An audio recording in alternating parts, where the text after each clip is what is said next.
Hey guys, this will be video 34 for the Gibson Les Paul custom restoration. I wasn't planning on doing anything related to the neck, the fretboard, but the more I thought about it, there's still a little bit more I need to cover since it obviously was not in a finished state the last time I viewed it. And so basically I'll just pick right back up where I left off. I went ahead and changed over to a 400 grit sandpaper and had the little jig, the sled, and finished working through it. Verified that I didn't have anything weird going on.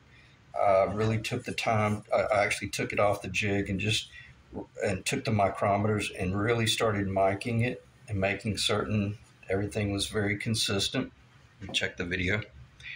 And we're rolling, and just made certain that everything was really clean and consistent, and there was nothing, in other words, it wasn't flattening off on this side or it wasn't flattening off on that side.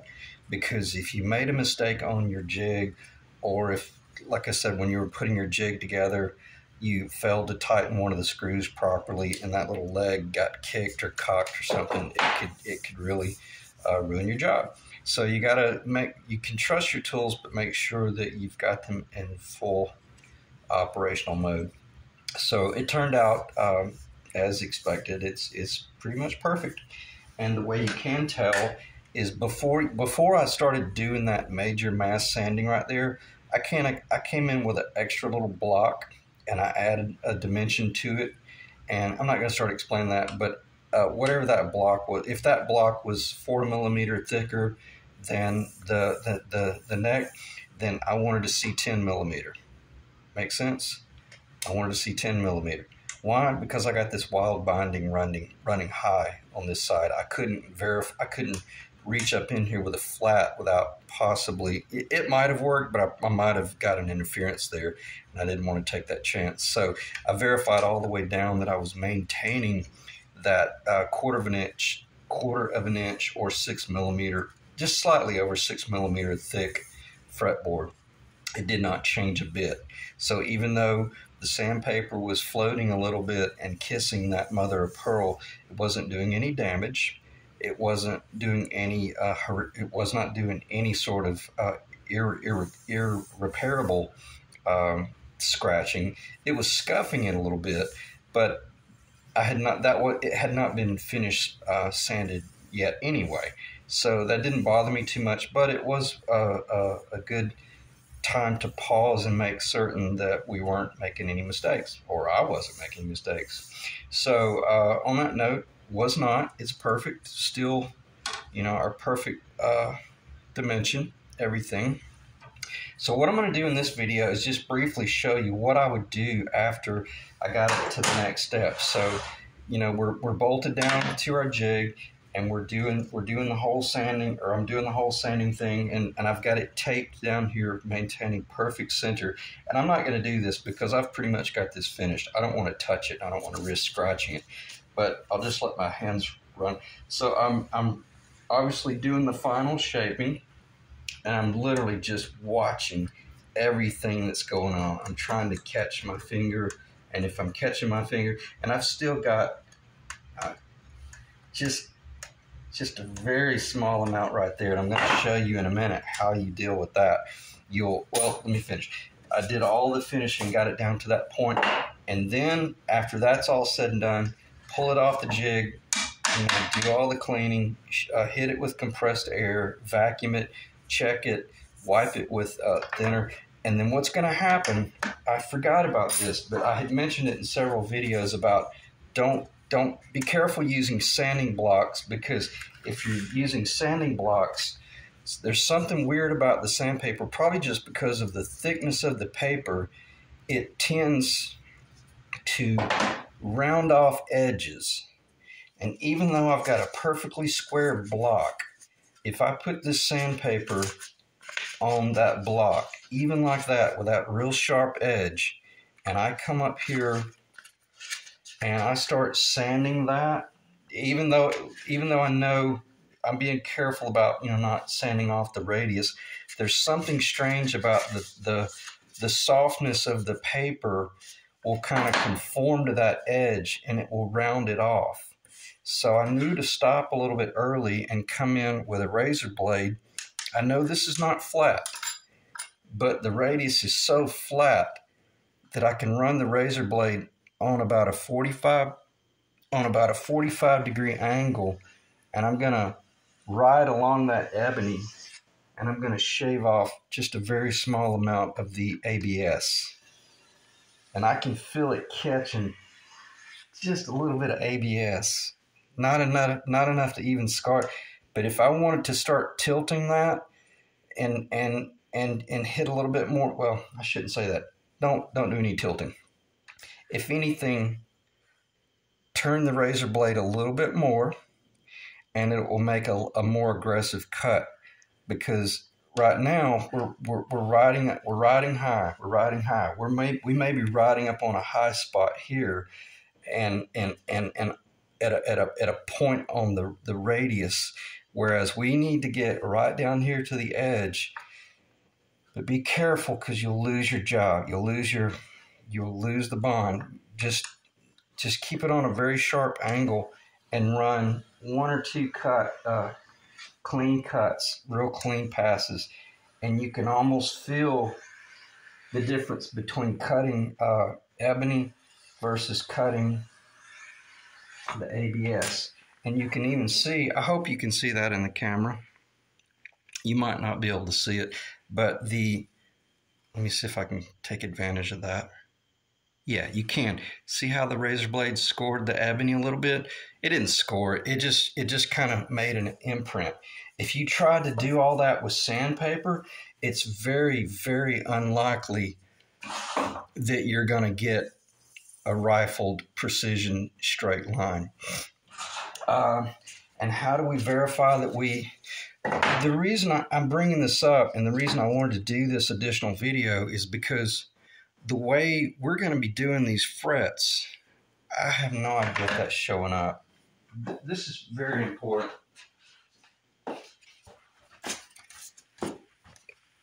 Let me get behind the camera.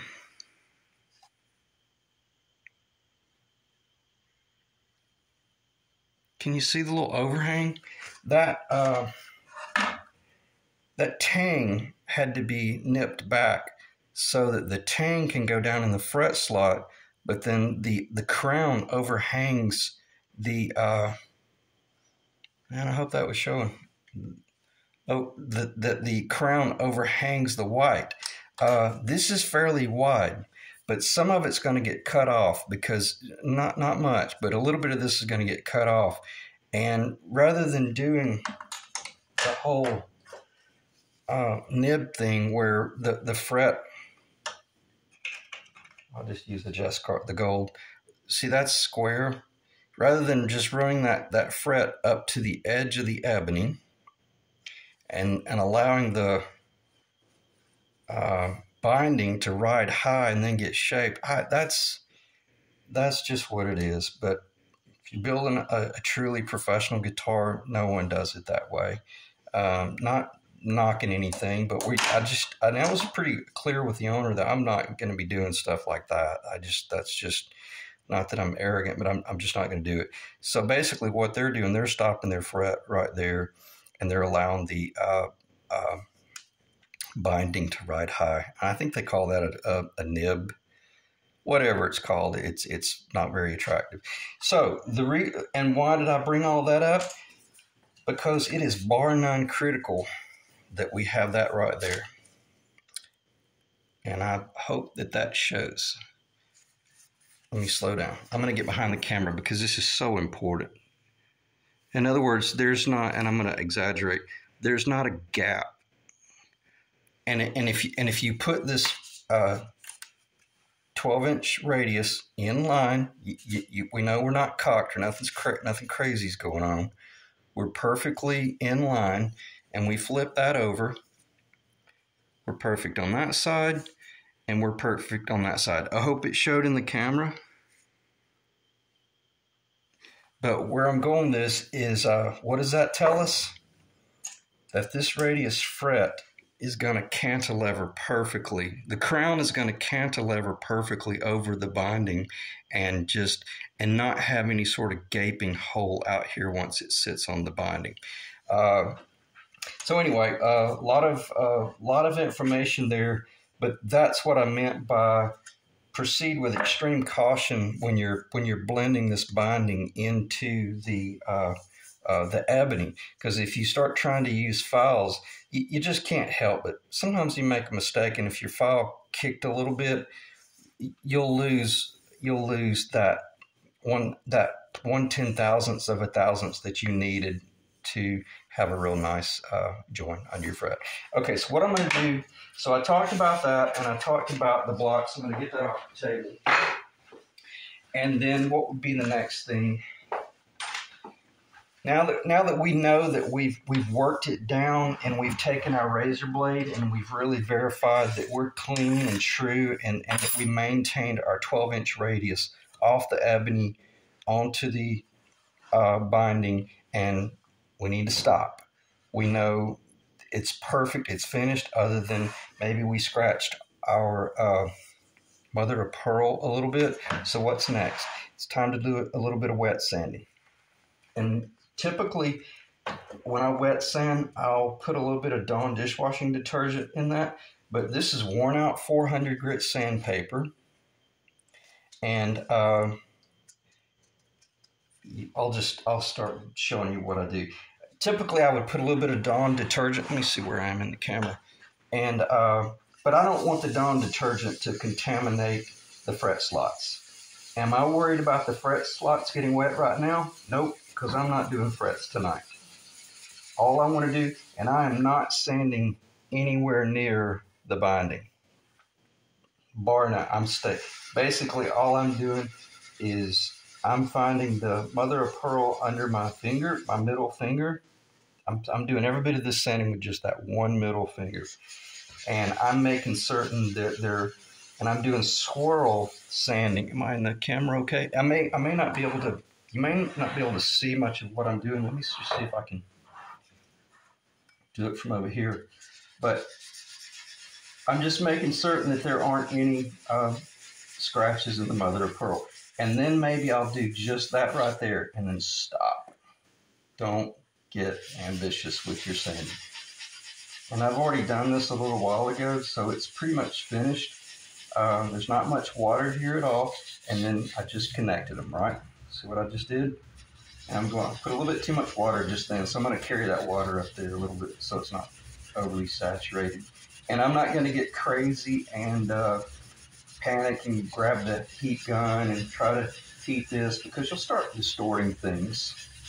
And even if this fretboard started bowing a little bit, just relax.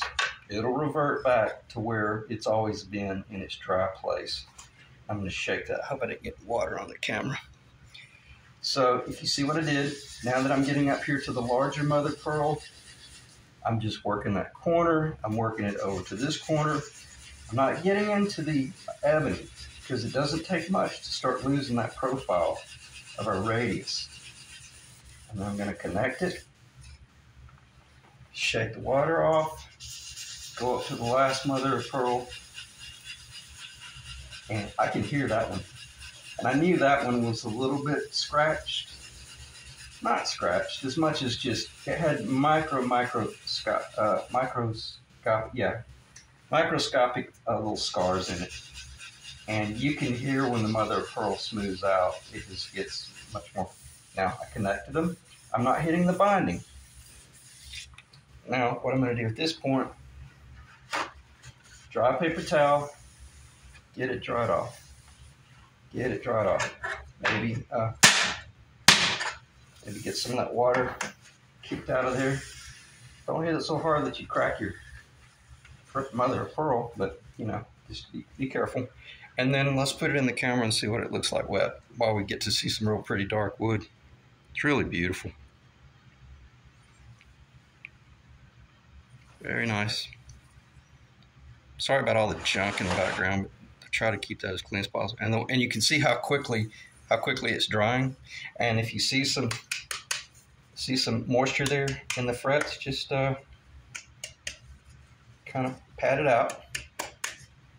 See how that little dribble just hit it? We're not worried about anything finished right now. We're just trying to get the mother of pearl scratches out, because we're going to come in here later on with our Dremel tool, and I'm actually going to polish those after the frets are in. Well, what I'll do is when the frets are in, when I'm doing the fret polishing, I'll reach up there with the compound and I'll buff those as well. And then I go from there. Now the fretboard, I'd mentioned this in the past, it's got some streaking in it. And you're looking at it going, oh man, that's really ugly. Maybe we should put that black stain on it. Just hold off for right now, because as you can see, this on the back. Let me do a test. Let me do this. Let me get this off the table so I don't make a mess, because I want to keep things organized and clean. Since I'm not working by a list here, I just want to go by what's on the table. And this is just lacquer thinner, very small amount. I just want to do this because I want to show you something on the back about the wood. You see the wood? Let me see if I can just get in the camera. Yeah, that light may ruin it. Just by hitting this with lacquer thinner, you see how it darkened up?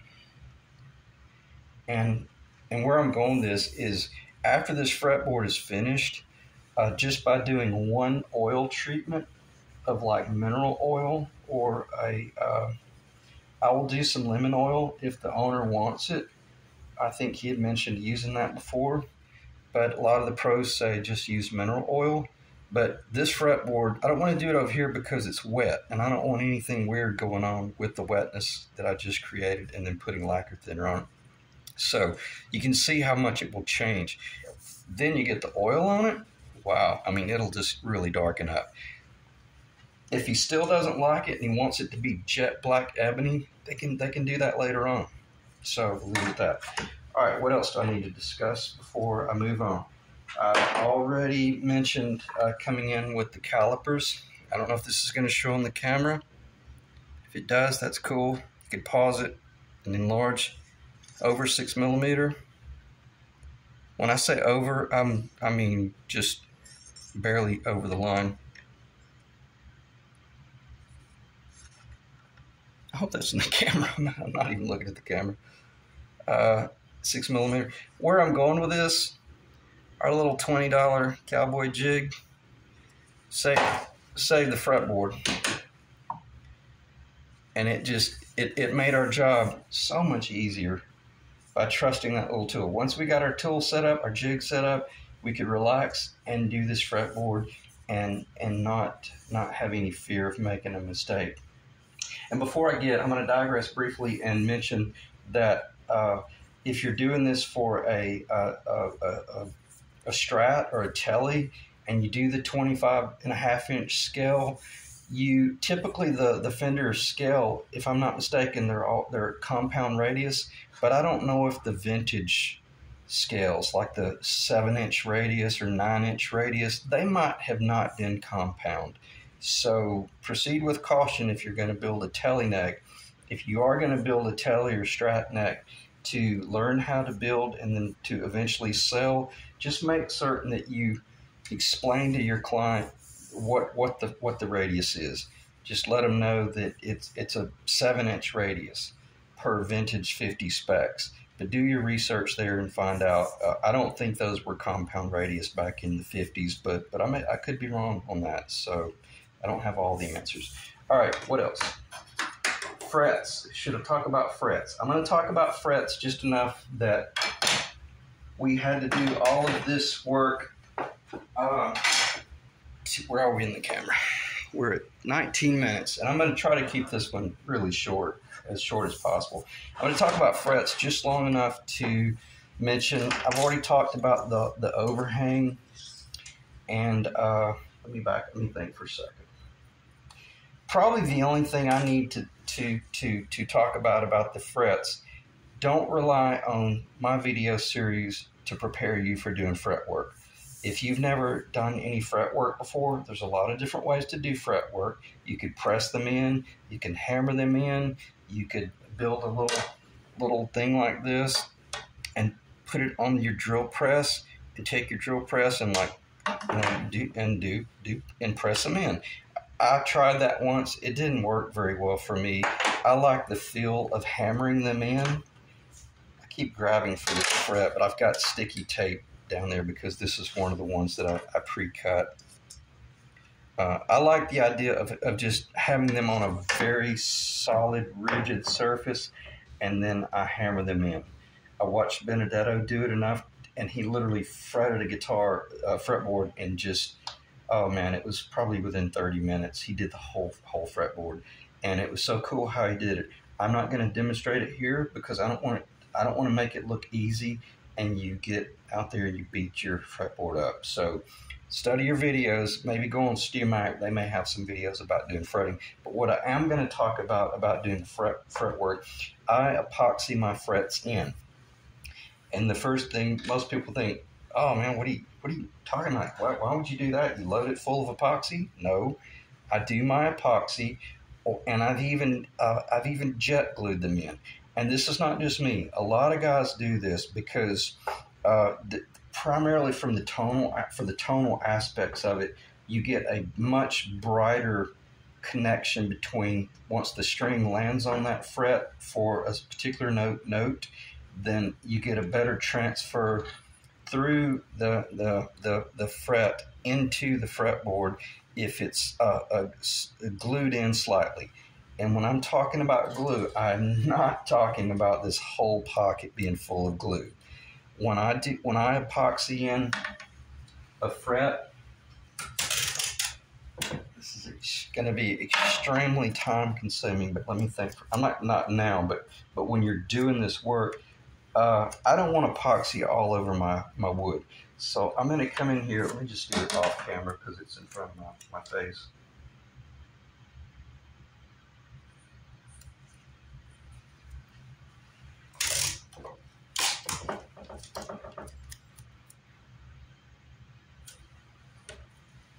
This is an enormous amount of work, but it's better than making a mess of your fretboard. You can come in and you can cut this tape down so the only thing that is exposed is the fret slot, and then you put your epoxy in, and then you pull those off, and then you install the fret.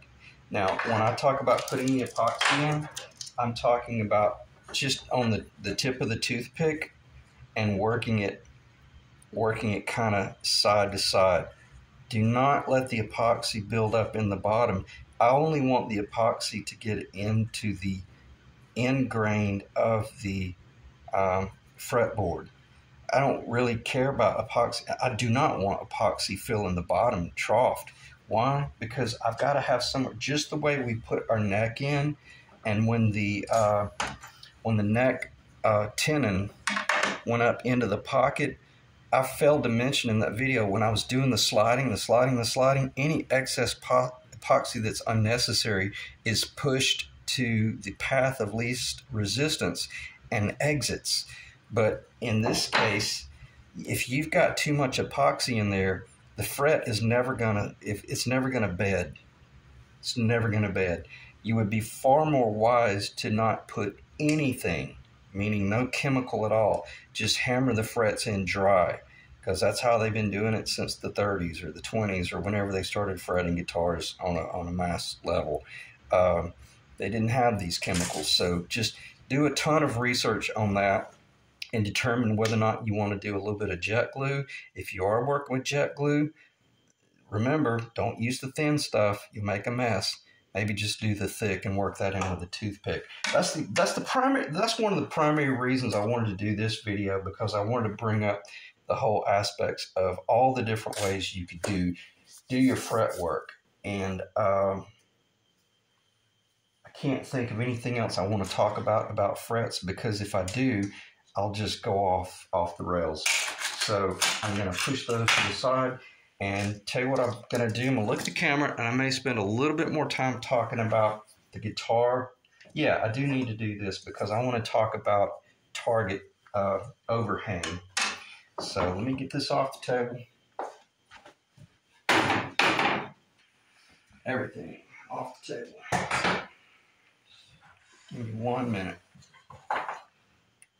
All that. I will show that when you're doing your overhangs, if you're going to do them by hand, if you don't have the high quality Stewart McDonald, I can't think what they call it, the tang cutter, the whatever it's called. If you're doing it all by hand, that's going to become your best friend. Just basic auto parts store file, just a little small file. All right, so what's our target? Let's just kind of embrace the beauty. Okay, let's see if I can wet it a little bit. If I can find some. Do I have any water? I'm not sure how long this ebony will stay wet, but this will give us an idea. And I'll just hold this up in the camera briefly to give you a feel of what the guitar is going to look like. It's going to be really beautiful. And now you see the importance of getting that overhang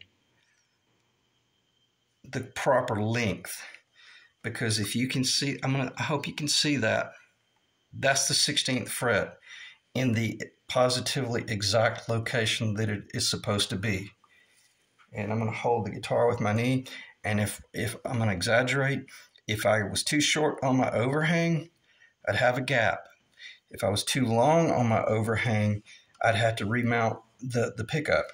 This is a Gibson USA pickup surround. This is very good that we're talking about this, because this is why we have to do all that critical engineering, even down to the thickness of our binding and all that jazz. So that's what I meant by you gotta hit that on the head, because the last thing you want to do is be moving the factory location of the pickup either forward or back. So can't think of anything else I should talk about, because I don't want to start talking about this up here yet. I haven't cut it off yet. Why? Because I'm going to mount it back to my jig and fasten everything down, because when I'm installing these frets, I don't want this fretboard moving. I don't want to get excited and cut that off yet and play air guitar and then realize, oh man, I should have left that on so I could do my fret work. So I'm going to end the video right there. Can't think of anything that we should talk about the fretboard, but I cannot overemphasize the importance of work your way to the finish line very, very slowly and very cautiously with regards to your binding, especially when you have a binding that wide. That is, it's going to get shaved down just a little, but not much. That's an enormous amount of binding, and it just is what it is. So you got to be extremely careful when you work off to those points. All the more reason to build a telly or a strat, because they don't have binding, and your frets, I won't get into that too much, but your fretboard's going to, as it comes up, it's going to kind of, you're not going to have this straight wall. This is going to round in just a little on this guitar, just because of the design. On my jazz guitars or on any other guitar I build, that rounds in, and man, you can feel it. Now, is this one going to feel square and boxy? No, not at all, because I'll be able to shape it properly. And here's a testament. I'll go ahead and keep rambling here a little bit. 1, 3, 5, 7, 9, 12, 12, 13, 14, 15, 16. Don't just look at a fretboard and make assumptions. There's nothing wrong with really being cautious about your measurements, because the last thing you want to do is this crap right here, and then you panic and go, oh crap, I got to sand this down. No, you were just in the wrong location. And that's the 16th, and I'll see if this will pick up on camera. I don't know if it will. It's kind of hard, but that's the original neck. This is our new fretboard, and if this client had have ordered the fretboard, just needed a fretboard, and he's in the UK or Australia, and he gave me that dimension. It's my job to hit that, and I hit it. I'm probably, I'm just maybe a 64th under. Why? Because it's going to get clear coat. It's going to get lacquer, and it's going to be built up. Is it going on this neck? No, it's going on our neck over here. Is it perfect over here? Spot on. Spot on. So in that respect, we're really good. And I'll put it in the camera and leave it, and maybe the video will end right there, and that can be the thumbnail. It's really beautiful. It's turning out really good. I'm very happy with it. And it's been a long, it's a long job, a lot of work. We knew it going into it. I hope, if anything, because the video series is getting very close to coming to a close, maybe 2 or 3 more videos, and that'll probably be it. But we all, when I say we, Rick and I both went into this knowing that it was going to be a pretty extensive renovation. But again, I'll clarify. We both knew that it was going to be an incredible tutorial opportunity for me to just go off the rails and just talk about not so much just how I do things, but to try to read your mind as to how you would want to approach this if you're in your basement shop and you're just working with, this right here. You don't have an oscillating center. You don't have, you got to have a table saw. You got to have a miter saw. I can't imagine doing this without a miter saw. You could do it without a miter saw, but you got to have a table saw. You really need a router, and you got to have an excellent vac system. Keep that stuff under control, and you got to have a lot of clamps, and they need to be good clamps. So anyway, most of you woodworking guys, you've already got that in your shop anyway. So I appreciate you guys staying in the ring, and from here on out, it'll be that fretboard getting glued in place, because it'll have frets on it, and then there'll be the nut, and I think the strings are in, the strings, the tuners, are in the mail, and so I should be receiving the tuners pretty soon. But whenever the tuners come in, then we'll string it up and strum some chords. All right, thanks guys.